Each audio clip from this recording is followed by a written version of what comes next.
നമ്മുടെ ഇവിടെയൊക്കെ ഉണ്ടല്ലോ ഈ രാത്രിയിലൊക്കെ കുളിയൊക്കെ കഴിഞ്ഞ് ഇങ്ങനെ പുറത്തിരിക്കാൻ ഭയങ്കര രസമാണ്. എന്ന് പറഞ്ഞാൽ പേടിയില്ലെങ്കിൽ പേടിയൊക്കെ ഉണ്ട്. ഈ തണുപ്പത്ത് ഭയങ്കര തണുപ്പാണ് ഇവിടെ. അപ്പോൾ രാത്രിയിൽ എസ്പെഷ്യലി ഭയങ്കര തണുപ്പ് കൂടും, മഴയൊക്കെ ആയതുകൊണ്ട്. അപ്പം ഭയങ്കര കിടക്കിടാൻ നമ്മൾ വിറയ്ക്കും.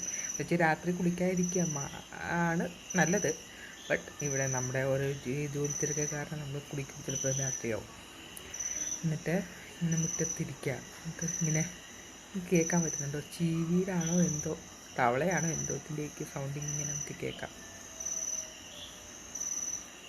കേട്ടോ, പേടി എന്ന് പറയുന്നത് നിങ്ങൾക്ക് കാണിച്ചു തരാൻ പറ്റുമെന്ന് നിങ്ങൾക്ക് അറിയാമല്ലോ. രാത്രിയാകുമ്പോൾ അവിടെ ഭയങ്കര കംപ്ലീറ്റ് ചെയ്തിട്ട് അവിടെ സ്ട്രീറ്റ് ലൈറ്റ് പോലും ഇല്ല. നമ്മുടെ ഓപ്പോസിറ്റ് നമ്മുടെ ഇവിടെ വീട്ടിൽ ലൈറ്റ് എന്തുകൊണ്ട് എന്തെങ്കിലും നിങ്ങൾക്ക് കാണാൻ പറ്റുന്നുണ്ട് അവിടെ ഓപ്പോസിറ്റ് അവിടെ എത്ര വീടുണ്ട്, അല്ലാതെ വേറെ എൻ്റെ നടുക്ക് ആറാണ്. ഇന്നിപ്പോൾ എനിക്ക് ഒത്തിരി നാളായി ഒരു പാട്ട് പാടിയിട്ട്. നിങ്ങൾക്കൊക്കെ അറിയാമെന്ന് അറിയത്തില്ല, ഇപ്പോഴത്തെ പിള്ളേർക്കൊന്നും അറിയത്തില്ല ആ പാട്ടൊന്നും. കേട്ടിട്ടുണ്ടാവും. കൊഞ്ചി കരയല്ലേ മിഴികൾ നനയല്ലേ ഇളമനമുരുകല്ലേ ഏതോ മൗനം ഇങ്ങോ തേടും നനയുന്നയോ കൊഞ്ചി കരയല്ലേ